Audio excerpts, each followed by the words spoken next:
Bonjour à tous. Donc, ouais, je m'appelle Julien Cabiet, je travaille chez Auslandia et aujourd'hui, j'ai décidé de vous, de vous parler de comment associer des fichiers à de la donnée métier géolocalisée et comment intégrer tout ça dans QGIS, dans vos formulaires pour pouvoir l'éditer correctement.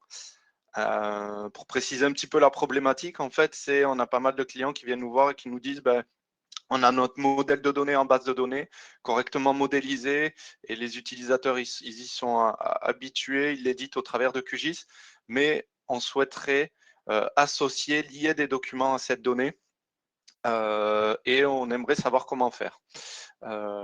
Donc ces fichiers, souvent, ça peut être une simple... Alors j'ai pris des cas d'utilisation, vous m'excuserez de peut-être leur non-pertinence, mais du coup, ça peut être par exemple des photos d'un vandalisme qui aurait été géolocalisé, ça peut être la vidéo d'une canalisation, lors d'un entretien d'une canalisation sur une maintenance, ou ça peut être un manuel PDF d'un équipement électrique ou quelconque qui serait pareil, qui aurait une position géolocalisée. Et du coup, l'idée, c'est d'associer donc tous ces documents et se pose très souvent une question qui arrive assez rapidement, c'est où est-ce qu'on les stocke? Est-ce que je les stocke en local sur mon disque?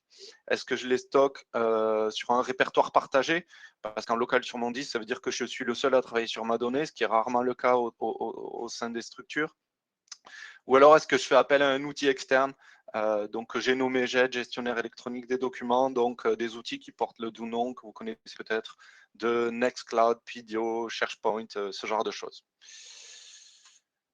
Donc, j'ai pris un cas d'utilisation qui est, pour illustrer en fait mon propos, qui est, grosso modo, on a des monuments historiques et qu'on a digitalisés et qu'on a géoréférencés et on souhaite associer des documents, des photos, des vidéos ou des pages HTML de présentation à ces documents. Voilà. Donc la première question à se poser, ou en tout cas à laquelle il faut répondre, c'est le modèle de données. Donc on imagine que le client, il a déjà, l'utilisateur, il a déjà son modèle de données déjà bien défini et qui veut juste associer un document, par exemple à l'occurrence, à ces monuments. Donc il a déjà sa table monument avec un champ d'identification, avec un nom et d'autres attributs, des descriptions, des dates d'ouverture, ce genre de choses. Et il souhaite associer des documents. Donc, la première façon facile de faire, c'est de rajouter un attribut qui pointe vers la localisation du document quelque part, soit sur le disque, soit sur une ressource Internet avec une URL. Et du coup, c'est d'ajouter un champ à cette table. La problématique de cette solution, bien sûr, c'est que vous pouvez associer un seul document à un seul monument. Donc, c'est un peu limitant. Donc, ce qu'on préconise souvent, c'est de faire une table à part, donc une table document, où chaque entrée est un document, a une URL de la même façon qui pointe vers ce document, et a un identifiant de monument qui est une clé étrangère et qui référence le monument auquel est attaché le document. Donc là, on permet d'avoir pour chaque monument n documents associés. Une autre possibilité, ça aurait été d'avoir une relation, donc là on avait une relation 1n, ce serait d'avoir une relation mn, c'est-à-dire qu'on peut avoir à la fois plusieurs documents pour un monument, mais on peut avoir aussi un document qui est associé à plusieurs monuments. Donc ça pourrait être le cas par exemple si on veut une notice de sécurité sur l'ensemble des monuments et qu'on souhaite l'attacher à tous les monuments, ça pourrait être possible. Il faudrait du coup passer par une table d'association entre nos monuments et nos documents qui ferait en fait des paires monuments et documents. Donc là, dans ce cas précis, j'ai choisi la solution, pas de facilité, mais la solution qui me paraissait la plus adaptée au cas d'utilisation, à savoir que je vais avoir n documents pour mon monument. Donc je vais faire une petite configuration dans QGIS. Donc le modèle de données a déjà été créé en base. Il y a déjà des monuments qui ont été ajoutés, digitalisés, mais il n'y a pas de documents. Donc, je vais commencer par ouvrir un fond OpenStreetMap juste pour le côté un petit peu joli de la démonstration. Et je vais aller chercher donc mes deux couches de données qui sont mes monuments et mes documents. et je vais les ajouter à mon explorateur. Je peux zoomer dessus. Voilà. Et du coup, si j'ouvre mes monuments, par exemple, on voit que j'ai tous mes monuments qui sont listés avec juste, bon, ben, ils ont un identifiant et un nom. Je vais maintenant, dans un premier temps, configurer la relation entre les deux. Je vais aller dans les propriétés de mon projet, dans l'onglet relations, et je vais cliquer sur le bouton découvrir les relations. Alors, vu que j'ai chargé en fait ma couche de données document et ma couche de données monument, QGIS est en capacité de ce qu'il appelle détecter, découvrir les relations, simplement parce que dans mon modèle de base de données, il y a une clé étrangère de document vers monument. Donc il l'a détecté et il me dit, on a le champ monument ID de la table document qui référence le champ ID de la table monument. Donc il suffit de la sélectionner et de cliquer sur OK. Et à partir de maintenant, si je vais sur mes monuments, que je les affiche, on voit qu'en fait sont affichés pour chacun des monuments la liste des documents qui y sont associés. Bon, pour l'instant, il n'y en a pas, donc c'est normal, mais on va en ajouter un. Par exemple, je vais prendre la porte de Paris et je vais sélectionner et ajouter un document. Donc on voit ici que les deux premiers champs qui sont la clé primaire et la clé étrangère vers le monument qui sont déjà pré-renseignés, vu qu'en fait j'ajoute un document pour la porte de Paris, donc ce champ-là est aussi déjà renseigné. Donc ces champs, ce n'est pas forcément des champs très intéressants à afficher pour l'utilisateur final, du coup on les enlèvera après lors de la configuration, et je peux saisir l'URL. Donc là, je vais partir sur un mode où mes documents sont en local sur mon disque, et je vais aller, donc ils sont déjà là, mes documents, et je vais aller éditer mon URL de manière manuelle, donc en rajoutant, alors c'était la porte de Paris, hop.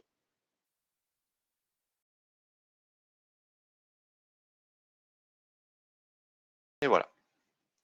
Donc voilà, j'ai créé un document, il est associé à mon monument, je peux sauvegarder. Maintenant, je vais aller faire un petit peu de configuration de mes documents pour rendre mon formulaire un peu plus joli, un peu plus sympa. Donc je vais sur mes documents, je double-clique, enfin j'ouvre les propriétés de la couche. Je vais choisir une conception par glisser-déposer et du coup je vais choisir de ne pas afficher les deux premiers champs qui étaient la clé primaire et la clé étrangère vu qu'ils n'ont pas d'intérêt. Ils sont directement remplis.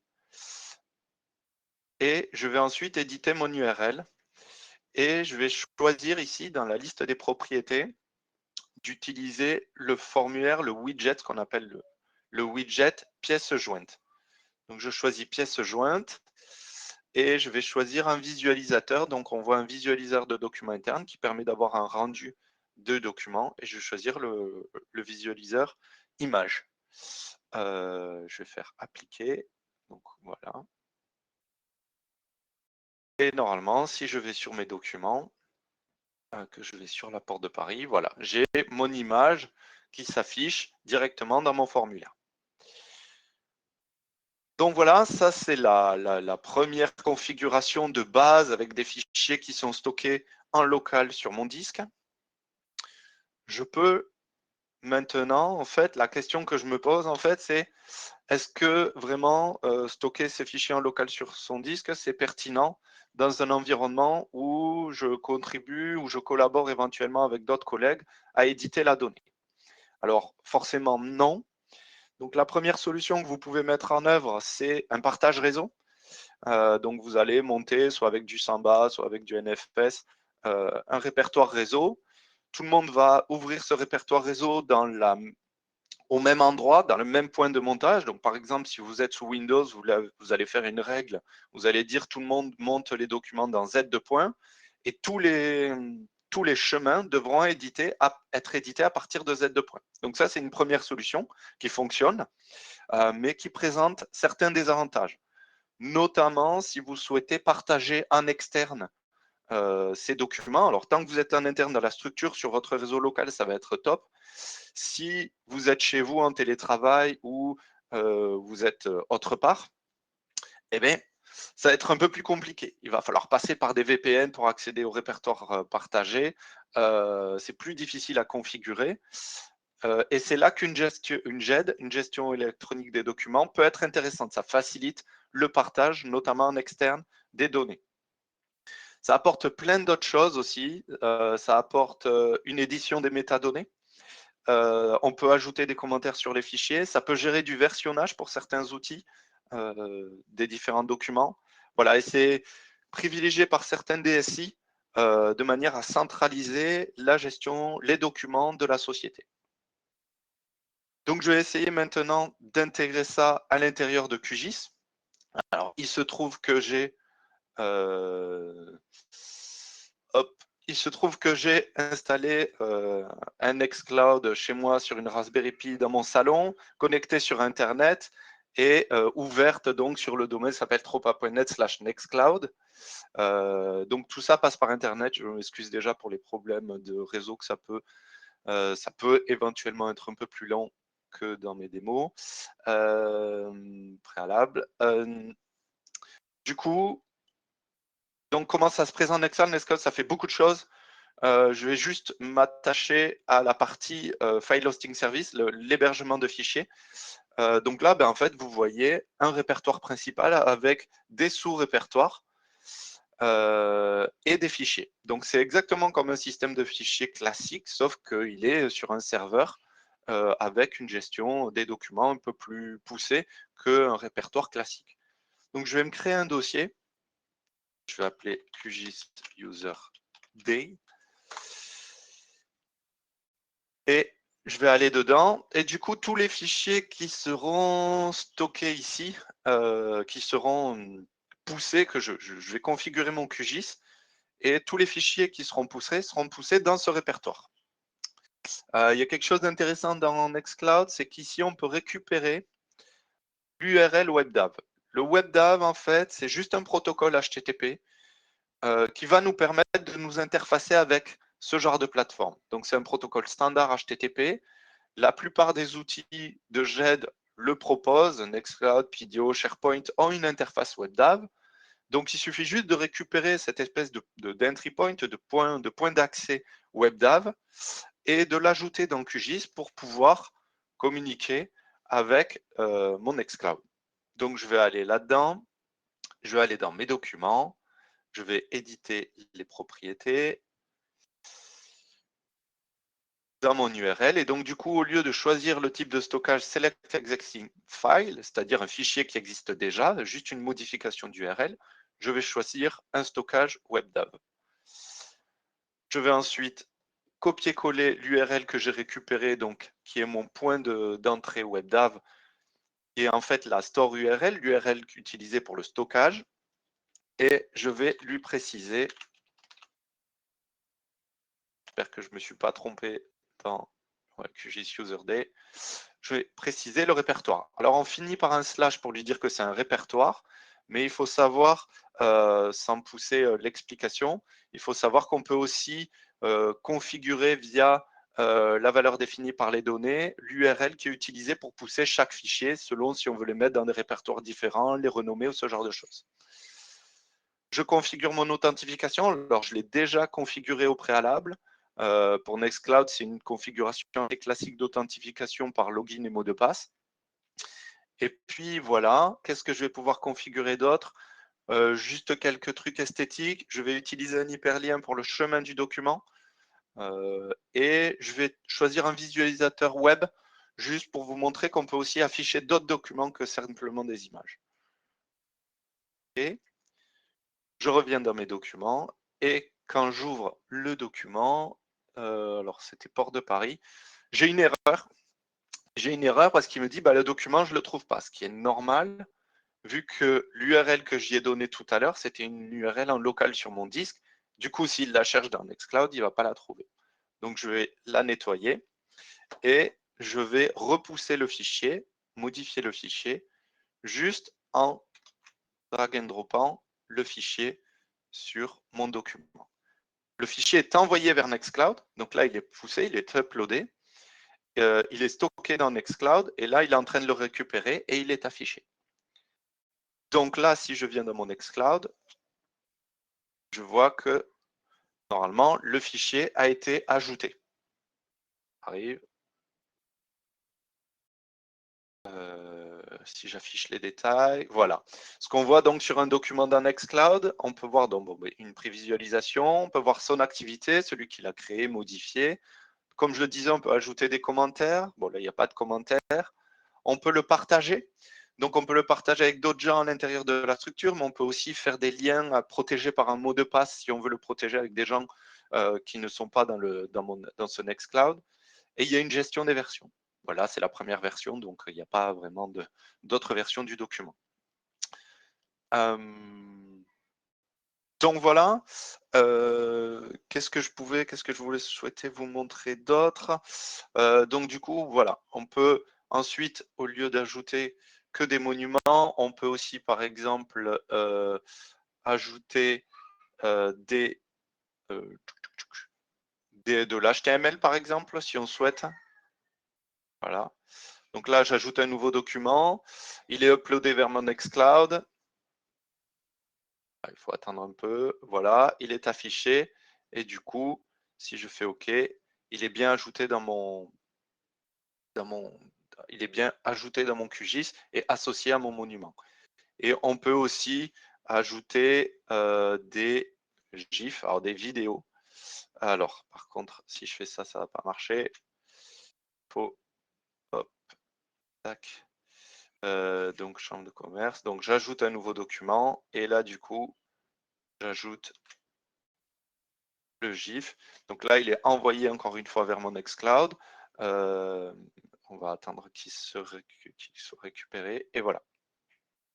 Là, j'ai une petite notification, je ne sais pas si vous la voyez aussi, qui me dit que la récupération a été faite, l'upload et la récupération. Je ne sais pas si le GIF fonctionne vraiment très bien chez vous ou si ça ressemble plus à une bouillie de pixels. Mais voilà, ça fonctionne et je peux prévisualiser mon GIF. On peut bien sûr ajouter d'autres documents. Ici, j'en ai ajouté qu'un à chaque fois, mais on peut en ajouter d'autres sans problème. Voilà pour la démo. Je vais finir du coup sur ma présentation. Qu'est-ce qui se serait passé si j'avais voulu ajouter des documents à différents types d'objets? Parce que par exemple, là, j'ai que des monuments. Si j'avais eu par exemple des points d'information, moi j'aurais tendance à conseiller de faire une table document par type d'objet, genre d'avoir les documents des monuments et les documents des points d'information par exemple. Mais il est possible de faire une seule table document si vous voulez vraiment tout centraliser. Et vous pouvez utiliser une fonctionnalité dans QGIS qui s'appelle les relations polymorphiques, où vous allez en fait dans votre table document indiquer vers quel objet pointe votre document. Donc voilà, c'est une fonctionnalité qui n'est pas forcément très évidente à utiliser, mais elle est assez bien documentée dans la doc de QGIS, donc vous pouvez utiliser ça. Et je finirai du coup sur cette slide. Donc, qu'est-ce qu'on souhaite encore améliorer pour cette fonctionnalité? On pourra avoir du stockage dans le cloud avec de l'object storage qui est très à la mode et très utilisé. On pourrait aussi stocker, ouvrir des projets directement depuis ce genre d'interface, depuis ce genre de gestion de GED. Et on pourrait aussi faire des rendus de ces différents documents dans la carte directement. Ça pourrait être quelque chose d'intéressant. Voilà, donc c'est des fonctionnalités. Si ça vous intéresse, on est toujours en recherche de financement pour continuer à pousser cette feature. Voilà, s'il y a un intérêt pour cette feature. Et puis, ce sera tout pour moi. Il y a un article de blog qui décrit un peu plus la fonctionnalité. Vous pouvez aller jeter un œil. Et du coup, n'hésitez pas à me poser vos questions si vous en avez. Très bien. Ben, merci Julien. C'est top. Tu n'entends pas là parce que tu es coupé, mais les gens applaudissent dans le chat. Ça fait un boucan pas possible. Donc merci. Il y a eu pas mal de questions. Tu as précisé ça avait été déjà financé. L'amorce de ce projet avait déjà été financée. Ouais, alors tout ce qui est poussage, intégration dans WebDAV, en effet, je ne l'ai pas précisé, ça a été financé par la métropole de Lille, d'où le cas d'utilisation qui est ciblé sur la métropole de Lille. Voilà, c'est eux qui ont financé cette fonctionnalité. Eh bien, très bien. Bon, vous voyez, déjà, ça donne déjà une réponse dans le chat. Plutôt, on parlait de comment un peu soutenir le projet QGIS. Certains disaient qu'en tant que collectivité, c'est compliqué. On voit quand même qu'entre Bordeaux Métropole et là, la métropole de Lille aussi, il y a deux moyens de financement, deux financements de collectivités sur des fonctionnalités cœur QGIS et qui ensuite, comme le disait très bien Nicolas, rejaillissent en fait sur tous les utilisateurs. Et en plus, si on mentionne qu'aujourd'hui, par exemple, le CREG, donc pas Daniel, mais l'IDG, j'étais obligé de la faire, hein, je suis désolé. L'IDG d'Auvergne-Rhône-Alpes, c'était dans mon cahier des charges, accueille l'événement. C'est aussi une façon de soutenir le projet et plus largement l'OL France. Voilà, maintenant que j'ai fait mon petit speech de publicité, Julien, on va passer aux questions. Il y en a eu pas mal et je remercie au passage les personnes qui notent dans le pad partagé les questions. Ça nous soulage pas mal, c'est super. Une première question de Rémi. Il y a, alors il y a un plugin qui est développé par OpenGIS, donc côté suisse. C'est Rémi Bovard qui est en Suisse aussi, il me semble. Salut Rémi. Et qui s'appelle QGIS Document Management System Plugin. Donc c'est en anglais suisse dans le texte. Et du coup, c'est quoi la différence avec ça, Julien? Est-ce que tu connais ce plugin? Est-ce que tu as vu voilà. Alors, non, je ne connais pas ce plugin, mais de ce que je sais, en fait, les relations polymorphiques ont été développées par OpenGIS, d'une part. Du coup, alors, je ne connais pas exactement ce plugin, mais je sais que sur un des projets sur lesquels ils travaillaient, ils avaient pointé justement cette nouvelle fonctionnalité utilisée. Donc, il faudrait que je jette un œil à ce plugin. Exactement, je ne sais pas exactement ce qu'il fait. D'accord, ok. Du coup, alors je suis pas allé voir très souvent, mais enfin voilà, je suis pas allé voir dans le détail. Je le connaissais pas avant ce matin. Il est a priori assez récent puisqu'il date de l'année dernière, donc j'imagine qu'il se base sur ces capacités-là que tu as ajouté dans le cœur, mais que tu as évoqué là, et qui peut-être l'étend ou donne plus de choses. À voir. Il faut que je baisse le niveau de mon micro.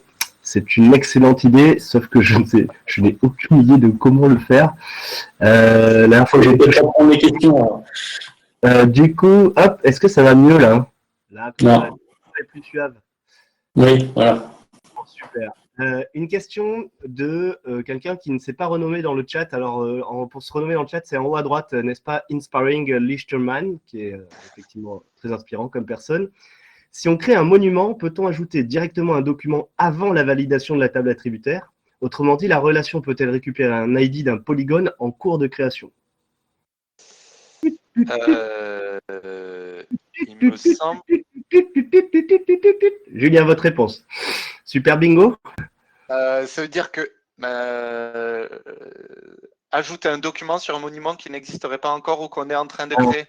Pendant que tu numérises quelque chose, donc un polygone, une emprise par exemple du monument, est-ce que tu peux à ce moment-là déjà associer quelque chose En fait, avant je pense que que l'objet soit créé. En fait, après, ça dépend, je pense, j'imagine, des transactions et qu'est-ce que tu utilises. Quoi. ouais. Non, ce qu'il va falloir forcément, c'est que le monument existe en termes d'objet. Ça veut dire qu'il n'est pas forcément poussé dans la base, mais il existe dans QGIS. Ça veut dire on le digitalise.